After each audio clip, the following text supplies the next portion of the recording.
नमस्कार दोस्तों, मैं हूं मुकेश सिंह और अभी आप मेरे साथ देख रहे हैं द न्यूज 19। क्या पप्पू यादव महागठबंधन का वोट कटवा प्रत्याशी हैं? क्या वे भाजपा का एजेंट हैं? क्या वाकई पप्पू यादव जंगल राज के संस्थापक सदस्य हैं और वे बहरूपिया नेता हैं? दरअसल प्रधानमंत्री नरेंद्र मोदी 16 अप्रैल 2024 को पूर्णिया आए थे और उसी मंच से मोदी जी के सामने एनडीए के प्रत्याशी संतोष कुशवाहा ने जनता को संबोधित करते हुए ये बातें कही कि पप्पू यादव जंगल राज के संस्थापक सदस्य हैं और वे बहरूपिया है जो भेष बदलकर पूर्णिया की जनता के बीच घूम रहा है। उनके कार्यकाल में कितनी बहनें विधवा हो गई, कितनी माताओं का कोख उजड़ गया, ये आप सभी लोग जानते हैं। ये सारी बातें संतोष कुशवाहा कर रहे हैं प्रधानमंत्री जी के सामने। और देखिए कि 2 दिन पहले राजद के प्रत्याशी बीमा भारती ने कहा कि पप्पू यादव वोट कटवा हैं और वे बीजेपी का एजेंट हैं। तो सवाल खड़ा हो गया कि क्या ये दोनों प्रत्याशी सही बोल रहे हैं? और यदि ये दोनों प्रत्याशी सही नहीं बोल रहे हैं तो फिर निर्दलीय प्रत्याशी पप्पू यादव कौन है जिनके पीछे जनता की भीड़ दिख रही है? आज अकेले पप्पू यादव पूरे देश का ध्यान पूर्णिया की तरफ केंद्रित कर दिया है। वे कौन हैं? तो पप्पू यादव पूर्णिया से 3 बार, यूं कहे तो निर्दलीय प्रत्याशी के रूप में 3 बार सांसद चुने गए हैं और वे 2 बार मधेपुरा से सांसद चुने गए हैं। लेकिन 2019 के चुनाव में मधेपुरा से सिटिंग सांसद होने के बावजूद भी वे चुनाव हार गए। उसके बाद एक बार फिर से 2024 के चुनाव में पप्पू यादव पूर्णिया आ गए। और जैसा कि आप सभी जानते हैं कि आज पप्पू यादव पूर्णिया में एक बार फिर से निर्दलीय प्रत्याशी के रूप में चुनावी मैदान में हैं। हालांकि इस दौरान कैसे कैसे राजनीतिक हालात उत्पन्न हुए वो आप लोगों ने देखा ही है कि किस तरीके से पप्पू यादव को टिकट के लिए दर दर भटकना पड़ा और फिर किस तरीके से नामांकन के मंच पर ही पप्पू यादव को रोना पड़ गया था। यह सब आप लोगों ने देखा भी है।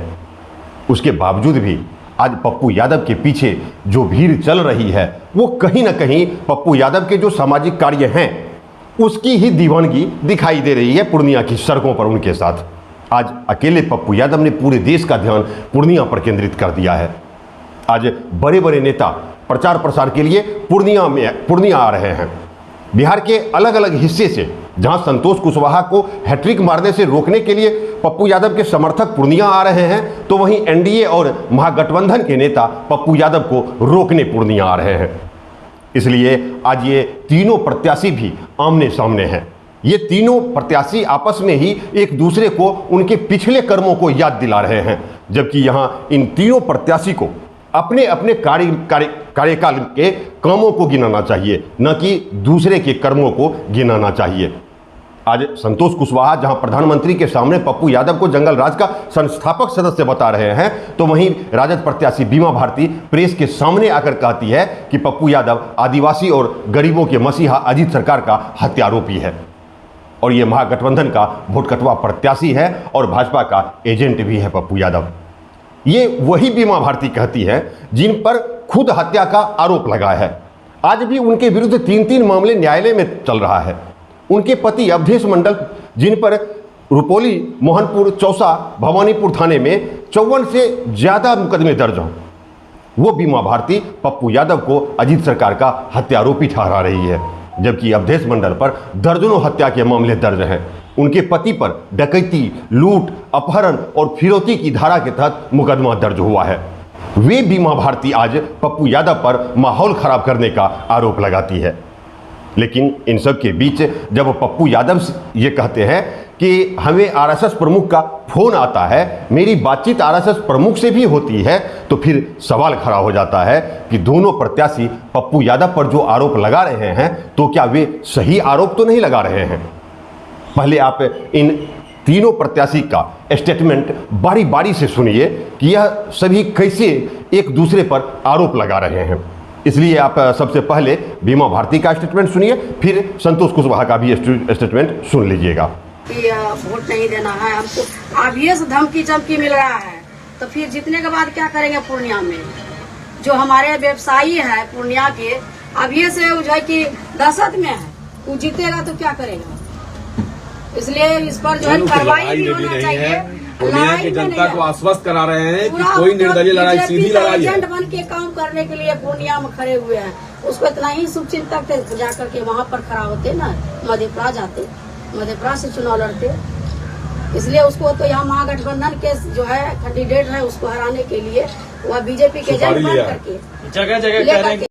अब आप पप्पू यादव का वो स्टेटमेंट सुनिए जो उन्होंने news for nation YouTube channel को दिया था, वो सुन लीजिए आप। बीजेपी टोटली हमारे साथ है, सब बीजेपी आरएसएस हमको सपोर्ट कर रहा है। आरएसएस का हेड का फोन आया था, सब हमको सपोर्ट कर रहा है। आरएसएस का हेड ने कहा आपको जीतिए, आशीर्वाद मिल गया। सबका आशीर्वाद है आरएसएस का। सुन लिया आपने बारी बारी से तीनों प्रत्याशी के स्टेटमेंट को। अब यहां देखिए कि पप्पू यादव कहते हैं कि मेरी बातचीत आरएसएस प्रमुख से होती है, तो यह सवाल खड़ा हो जाता है कि क्या बीमा भारती जो यह कहती हैं कि पप्पू यादव महागठबंधन का वोट कटवा है और वे बीजेपी का एजेंट है, इसे महागठबंधन को हराने के लिए पूर्णिया भेजा गया है, तो क्या बीमा भारती ये बात सही आरोप लगा रही है? क्या वाकई पप्पू यादव भाजपा का एजेंट साबित हो रहे हैं? और वहीं दूसरी तरफ जब हबीज को आत्मसात करने और पूरी दुनिया को इस्लाम कबूल करवाने की बात का वीडियो सुनने और देखने के लिए मिलता है और फिर पप्पू यादव यह कहते नजर आते हैं कि अयोध्या और राम मेरे एजेंडे में नहीं है, राम हमारे दिल में है, हम जनता को भगवान मानते हैं, हम गरीब को भगवान मानते हैं, इसके अलावे और किसी को भगवान नहीं मानते हैं। और वहीं जब रामनवमी के शोभा यात्रा में अपने गले में भगवा गमछी लपेटे, माथे पर श्री राम का टोपी और हाथों में श्री राम का झंडा लेकर पूर्णिया की सड़कों पर राम भक्तों के साथ निकल पड़ते हैं, तो फिर सवाल खड़ा हो जाता है कि क्या पप्पू यादव के भीतर का राम अब बाहर आ गया है? जो पप्पू यादव सारी दुनिया को इस्लाम हो जाने की बात करते हैं, वो पप्पू यादव क्या अब राम भक्त बन गए हैं, या सिर्फ चुनाव में धर्म के आधार पर वोट लेने के लिए हाथों में राम का झंडा लिए पूर्णिया की सड़कों पर देखे जा रहे हैं? और जब पप्पू यादव आरएसएस के संपर्क में है, तो सवाल है कि क्या आरएसएस से संपर्क करके भाजपा का दामन थामने की तैयारी कर रहे हैं पप्पू यादव? क्या पप्पू यादव अब राम का गुणगान करने वाले हैं, या फिर ये सिर्फ एक चुनावी स्टंट है? ये सवाल जरूर खड़ा होता है। और ऐसे में जब संतोष कुशवाहा प्रधानमंत्री के सामने पप्पू यादव को जंगल राज के संस्थापक सदस्य की संज्ञा देते हुए बहरूपिया करार देते हैं, तो फिर सवाल खड़ा होता है कि तो क्या संतोष कुशवाहा सही कह रहे हैं कि पप्पू यादव वाकई भेष बदलने वाले नेता हैं? आज ऐसे आरोप प्रत्यारोप लगाए जा रहे हैं पूर्णिया के चुनावी मैदान में, जबकि यहाँ तीनों प्रत्याशी को अपने अपने कार्यकाल में किए गए पूर्णिया के विकास के कामों को गिनाना चाहिए। उन्हें आज बताना चाहिए कि उन्होंने अपने कार्यकाल में अपने क्षेत्र का कितना विकास किया है। लेकिन तीनों प्रत्याशी एक दूसरे को नीचा दिखाने में लगे हुए हैं, उनके बुरे कार्यों को दिखाने में लगे हुए हैं, जबकि तीनों प्रत्याशी में से कोई भी प्रत्याशी दूध के धुले हुए नहीं है।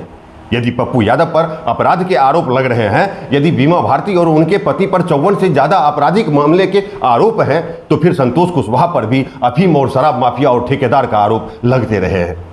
ऐसे में जब तीनों प्रत्याशी एक दूसरे पर आरोप लगा रहे हैं, तो फिर ऐसे में आज जनता को भी ये चर्चा करनी चाहिए कि पप्पू यादव के 35 साल के राजनीतिक सफर में कोसी और सीमांचल का कितना विकास हुआ, उनके द्वारा कौन कौन से विकास के कार्य किए गए जिससे जनता लाभान्वित हुआ है और मौजूदा वक्त में भी लाभान्वित हो रहे हैं। आज इसकी चर्चा होनी चाहिए। साथ ही आज 10 वर्ष के सांसद और एनडीए प्रत्याशी संतोष कुशवाहा और रुपौली के 5 बार के विधायक और राजद प्रत्याशी बीमा भारती के 24 वर्ष के कार्यकाल की भी चर्चा जरूर होनी चाहिए कि इन दोनों प्रत्याशी के विकास के कौन कौन से कार्य किए गए हैं। और ये तीनों प्रत्याशी को भी आज बताना चाहिए कि उनके कार्यकाल में कितना विकास किया गया, कौन कौन से विकास के कार्य किए गए। लेकिन ये तीनों प्रत्याशी एक दूसरे पर आरोप प्रत्यारोप की बातें करके जनता का ध्यान विकास के मुद्दे से भटकाने का कहीं ना कहीं सोची समझी चाल जरूर चल रहे हैं। इसलिए आज इन तीनों प्रत्याशी के कार्यकाल के विकास कार्यों पर पूर्णिया की जनता को चर्चा करनी चाहिए, न कि इन प्रत्याशियों के द्वारा लगाए गए आरोपों पर चर्चा की जानी चाहिए। बहुत बहुत धन्यवाद, बहुत बहुत धन्यवाद।